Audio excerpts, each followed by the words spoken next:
Hey gang, welcome to Get Help Hangouts. My name is Trevor Beck, one of your hosts today, and we are going to be talking about all the wonderful things that have happened in Google over the last little while. And I know a lot of you are here because you want to know more about how to do your recertification for your trainer information. Justin from our Google Education is going to be talking to us about that. Let's do some introductions to start off. On my far right, we'll start with Allison. Hi, my name is Allison Malika, and I'm a Google certified trainer and Google PD partner with Apps Events. Chris, sorry, Chris. Next, I got a mental block. What the heck happened? Who's next? Chris or Nick or Justin? I'll go next. I was actually trying to say Nick, and I just had a brain fart. Nick, please. Okay, well, Nick will go. Hi, everyone. I'm Nick Guzmano, Google trainer and other Google fun stuff, and director of instructional technology for a suburban school district in the St. Louis area. Thank you, Nick. Over to Chris now, please. Hi, everyone. My name is Chris Walsh, and I'm a Google certified trainer who also helps to manage our Google group there. So you guys have probably seen me posting and responding to you. So I just wanted to introduce myself. I also serve as a district technology resource teacher for Boone County Schools in Kentucky. So, and this is his first time on the show. Finally, we've been trying to get you on for a while, so this has been great. Thank you. And Justin. Hey guys, I'm Justin. I'm a Googler in the Mountain View campus, and I am a community manager for Google for Education. Specifically now, I also work on PD partners. So if you guys have any other questions about the program and stuff, Alina is a program manager, but I also do assist. Right. And then if you have any of those kind of questions, you can try to reach out directly to them or use the Google for Education trainer Google group. So because you're not the only one that's going to have these questions, it's a great place to put those questions in. And if Chris doesn't respond, definitely Justin will be there to help you out. My name's Trevor Beck. I'm here in Canada. I obviously have problems trying to remember people's names at the last minute. So that's my claim to fame this week, it's apparently. So we're going to give you some links here for you guys to follow along with. Let me just start up our screen sharing here. So for we have a website here at bit.ly/gethelphangouts. That's where our website is. It's got the calendar in there if you want to make sure that you follow along as we have our different episodes come up. We have an archive of all the videos that we've done and the information we've covered. It's also where we store our show notes. So every episode that we do has show notes attached to it. You'll find them in the description of the video, but they'll also be on that website. The website, we also have a search function. So if you're looking for something in particular, do we have the search function on that one? I think we do. You can just put in some information and do a quick search there. As for this broadcast, as you're going along, if you want, you can answer or put in your questions here at goo.gl/slides/myq22h. So you might want to open that up in a separate window so that you can follow along and still ask your questions. And as we go through the episode or the session, we'll be referring back and forth. Keep in mind that this function here only works while we're live. So you'll see the questions pop up as you're watching the video, but you won't actually be able to ask questions once the broadcast is over. If you have questions at that point in time, you'll need to use the comment field below the video. So here's our agenda. We're going to be starting off with our What's New. We'll be covering our feature presentation, which of course is going to be Justin talking about certification. And then we're going to have a random share that we do at the end just to kind of share something cool that we've all discovered. What's new? We've got lots to cover here. So we're not going to go into in-depth. We're just going to let you know about it. And there's links here. You can get access to this slide deck as well as the show notes, again, within the description of the video. So you can click on those and then come and get these information and follow up here. Google announced or released Google Slides with automatic real-time captions. So as you're presenting and you're talking, they show up as little pieces of text at the bottom of the screen. Lots of fun and great for large crowds or for people with hearing disabilities. There's a new student selector for Google Classroom. It's available in the mobile version only. You can get more information about that by clicking that link there. Hangouts Meet is now up to 100 participants, which is kind of exciting. Squoosh is Google's browser-based image converter. So you upload a version of an image, it will convert it to whatever other format that you need. And our Hangouts Meet, if you're using that, you can now invite people from within the actual meeting. You don't have to send them a link, email link, and separately from a different app. G Suite extensions are moving from out of the web Chrome store to the G Suite marketplace. That's going to happen on January 29th. So if you start looking for some extensions and you can't find them, you need to be going to the G Suite marketplace. It's going to be a pretty big move for a lot of us who just have the habit of going to the Chrome store. Chrome extensions will still be available in the web Chrome store. So Chrome extensions, the web Chrome store, everything else pretty much over at the marketplace. There were some updates done to Google Docs, Sheets, and Slides. So there was a new piece where you could see who had been accessing the file by name and what date they accessed. And that's now been flushed out a bit more with the dashboard. So if you want to find out whether so-and-so has actually looked at your materials, you can do that from within the Google Docs, Sheets, and Slides. And you'll find that functionality under the Tool menu. Allison, do you want to take the next ones? Was that a no? No, I was clearing my throat, but I was leaving it on mute while I did that. At ISTE this past year, Google announced that they're going to be rolling out locked mode for Google quizzes in conjunction with forms. So just a couple of notes on that it is now available in beta form. So there's a link in the show notes where you can sign up to participate in the beta. You can read everything about that they've posted on the blog post that's linked there as well. Basically, the idea is that it prevents students from navigating away from the quiz to search Google until they submit their answers. And just a couple things, it is only going to be available or currently on managed Chromebooks, which I expect that'll probably stay that way. Maybe not. With Chrome 68 or higher. So those are the two requirements that you need right now. So if you want to start using that, go ahead and sign up for the beta and see if you can get on board. Also, Jamboard's been in a lot of conversations in education for the most recent months. It's really been on fire. We actually did a feature on it, a few Get Help Hangouts passed, and Google just this past week did a live stream on transforming your learning space with Jamboard. And so I've posted the link to the live stream there. You can watch the whole webinar.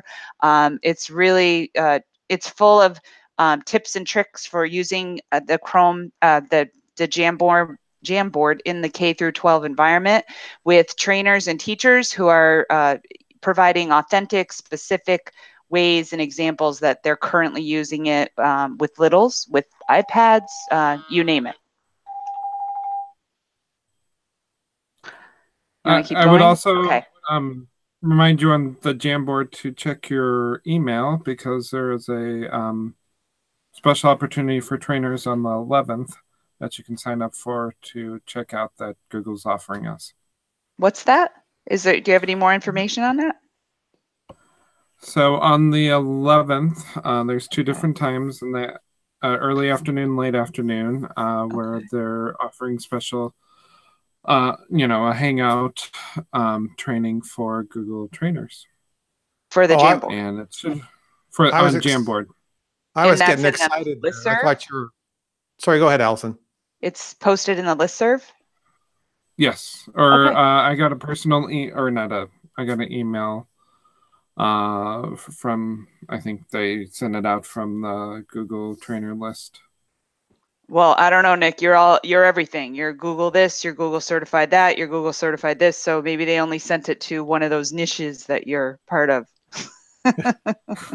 Fingers crossed. I believe it was the trainer. Look at the trainer listserv and see if you can see the invite. Maybe we'll find a link and post it in the show notes before the show's over.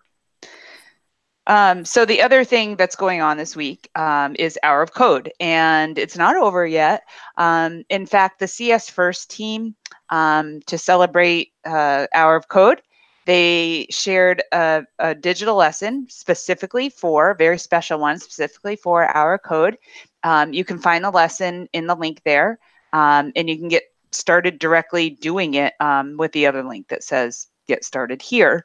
I've seen it posted all over the GEGs, and the feedback from people who've tried it out has been really great. So even if it's not still Hour of Code week, I would recommend you share it with your schools and your teachers, and maybe if you're working with students, you can grab it and run with it tomorrow. Oh, hang on. Oh, it's the same link? Just in the spirit of Hour of Code week, we wanted to also remind you that Google has 365 days a year of resources for coding and information technology through the Applied Digital Skills curriculum. There's a link to creating an editing tool with programming skills. That's actual lesson you can complete yourself or with others in the app Ski.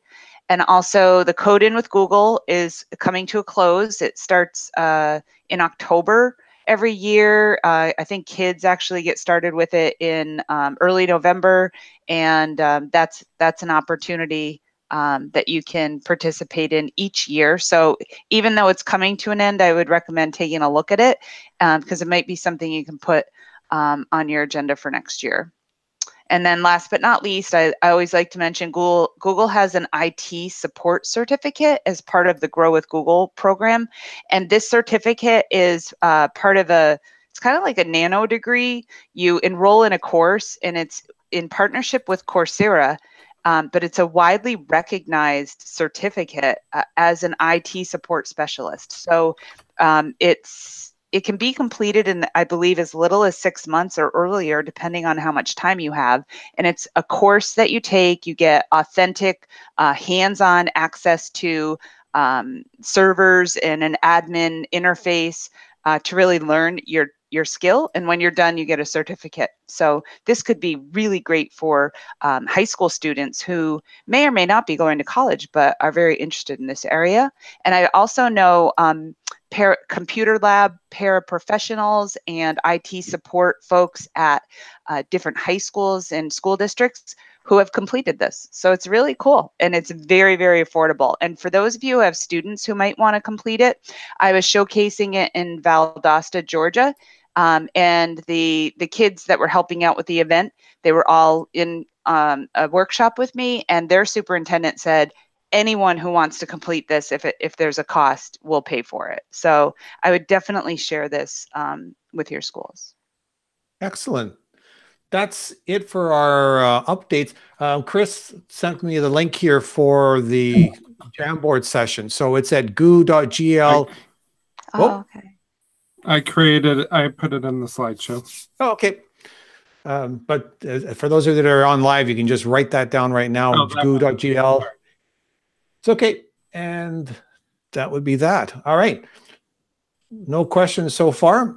So let's roll into our feature topic, which of course is going to be where Justin comes in. All right, Justin, tell us what we need to do this year to recertify. Hi, everyone. You can just keep those slides up. I have one slide in there. Oh, do you? Okay. Hang on a second then. Let me just, Yeah, it's a short and simple announcement, but very important. Did you update it before you? Oh, there it is. Okay. Yeah. You want the next slide? Yeah, next slide. So I want to start off by saying that so these links are also going to be in the show notes. So if you miss anything or can't find where this information is, it's going to be updated on the private trainer site and in the show notes. And then we're also going to be sending a mail merge out to each one of your guys' email addresses to ensure that everyone has all the information that you guys need. But this is the time that is very important for our team because we want to see like what you guys have done throughout the year, and making sure that we count those numbers in to show that we are making some progress and some impact in our schools. So for Recertification 2019, it's going to be very similar to how it was for the past 2 or 3 years. There's still going to be three separate requirements that will need to get done in order for you to be recertified for 2019. So the first one is making sure that you log in your training sessions into the EDU activity app. This EDU activity app is something that you guys should all have access to. And when you're in this platform, you could see what your trainer ID number is. So that's going to be something that's very important in this process. That's going to be how we're going to track all your guys' pieces to make sure that you guys are recertified. So if you guys don't have access to the EDU activity app, please request it by going to the private trainer site. There's a help center in there that will get you access into the platform. So that's the very first step here. You want to make sure that you have access to this platform, and then after submitting the number of sessions that you need. If you were onboarded before 2018, you will need to complete all 12 sessions. But if you're onboarded this year, it's going to be prorated. So in the FAQ doc that we have for you guys, it'll show the different numbers of training sessions that you'll need to submit if you were onboarded this year. And then I also want to remind you guys that if you guys have any questions, please make sure to go to that link at the very top of the screen and then throw them in there as well. The second part of recertification is making sure that you complete and pass the product update exam. This product update exam is a little different from last year in that it has new questions, obviously, with our new updates. But then it is only 10 questions this year. So last year was a 15, I believe. This year is 10, and you'll need to have a passing score of 7 points to pass this exam. It's also very important to complete this as well, because at the very beginning of this quiz, we're gonna be collecting information for you guys that will be essential for this process. And the product update exam, all the updates are reflected in the What's New from Google for Education slide deck that is also linked on this on the show notes. This is a slide deck that the marketing team has put together. It's an external slide deck that that rounds up all the updates that we've sent out this year. So all the content on the product update exam will be in that slide deck or linked in it. And finally, the last piece here is submitting one document to the shared resource database, which is in the private trainer site. So under Tools and Resources, there's a shared data resource page, and you'll go in there to submit a form that will also ask for your trainer ID number and the actual link to the document. I know that there has been a few problems in that these past few days, but our awesome trainer here, Chris, and our program manager are working on that to make sure that everything is smooth. Now, if you guys have any any questions about this process, the FAQ doc is a really good resource because it breaks down all of the different all the different requirements into different sections, and then states out some of the important things that you should know while you go through this process. If you guys don't see the questions or if you guys don't see the answers that you need on that FAQ doc, please email the program alias gfe-trainer-program@google.com, and Alina and I will be able to help you guys out. Excellent. Yeah. So everything is live right now. We're giving you guys over a month to complete these 3 things. The deadline for everything is going to be on Friday, January 18th of next year. So you guys have plenty of time, and if anything comes up, if you guys are running into any problems or errors, please let us know, and we'll make sure to reach back out at our earliest convenience.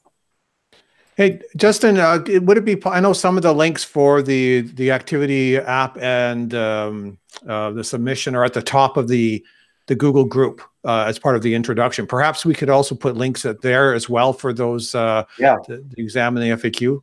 Yeah, that's a good idea. Thanks, Trevor. Cool. No worries. We have a question. Okay, from Q&A.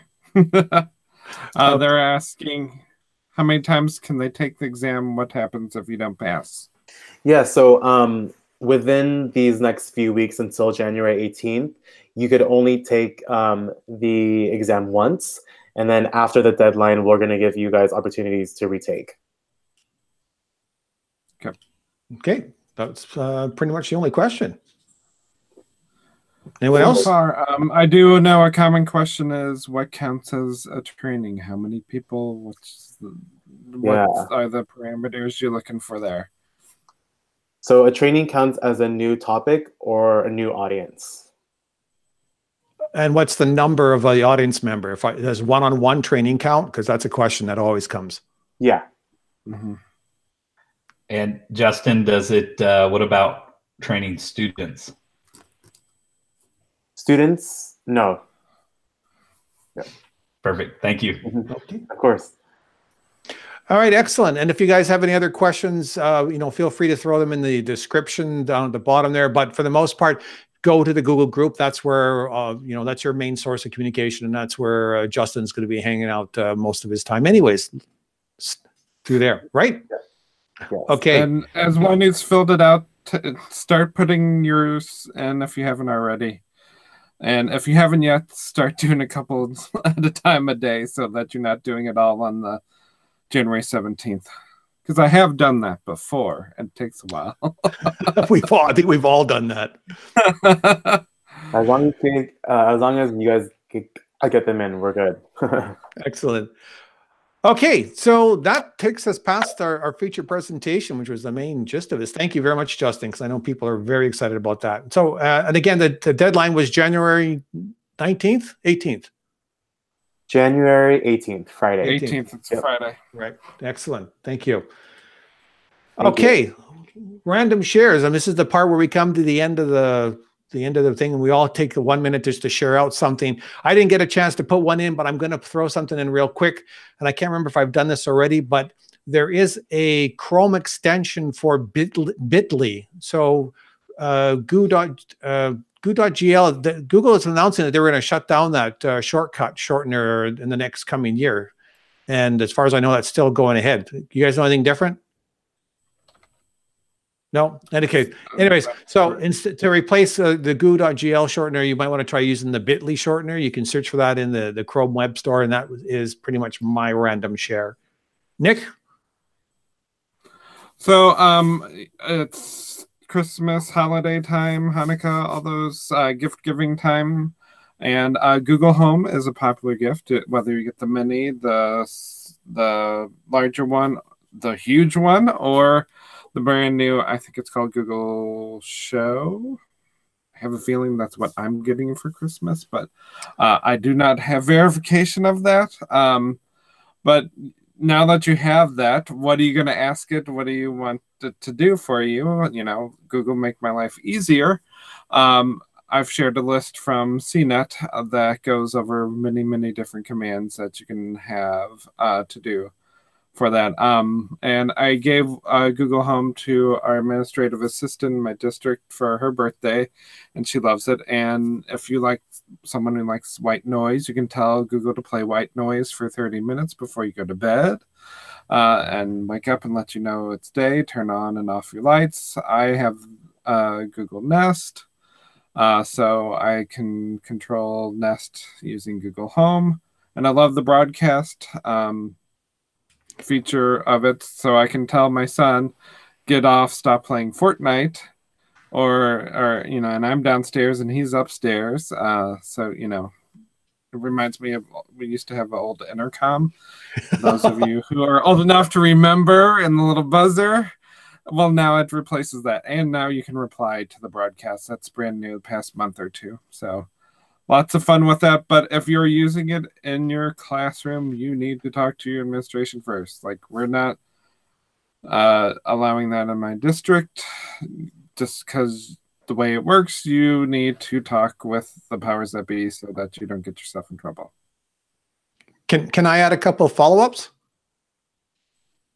So yes, I'm sure you have fun.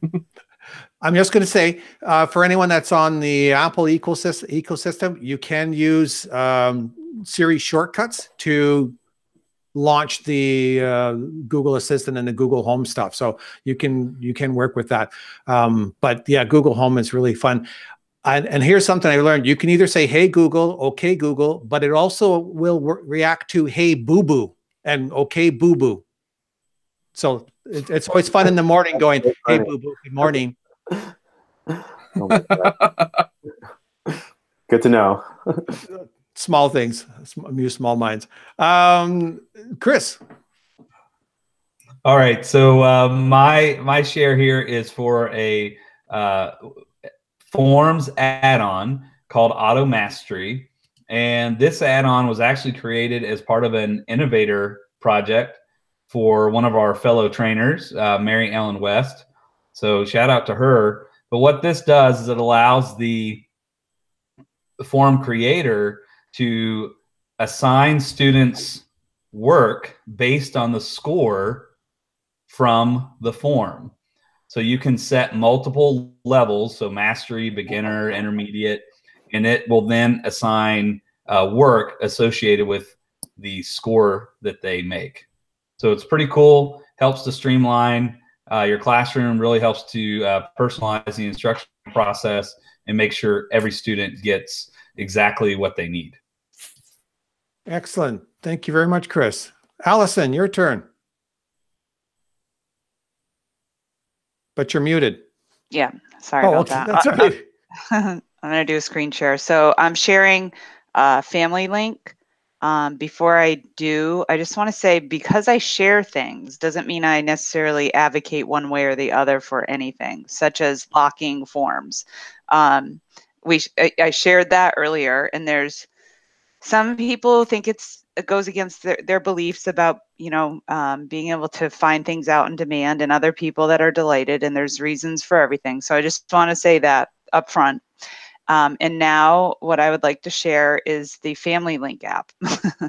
There's a Google Family Link app that you can install, and it allows you to manage apps, view activity, and even share or give them content, set limits, lock their device. So you can see where they are, what they're doing, and you can modify it and set limits on it. It's called Family Link. It's relatively new to a lot of people, so I thought it would be worth sharing to the trainers who might want to share it with their colleagues or with parents.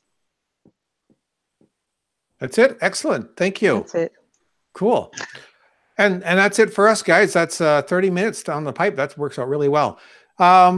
Please, for those of you that trainers that have been watching this, make sure you share out the link to the video here. Let everyone know that the information's here on how to do your recertification.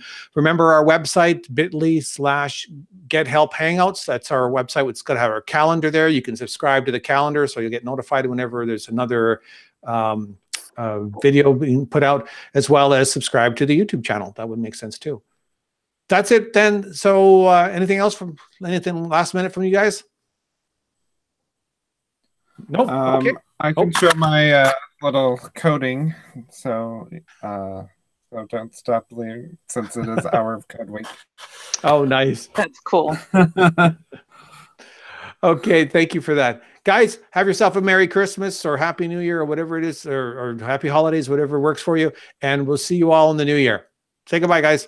See. Merry Christmas. Bye, guys. Happy holidays.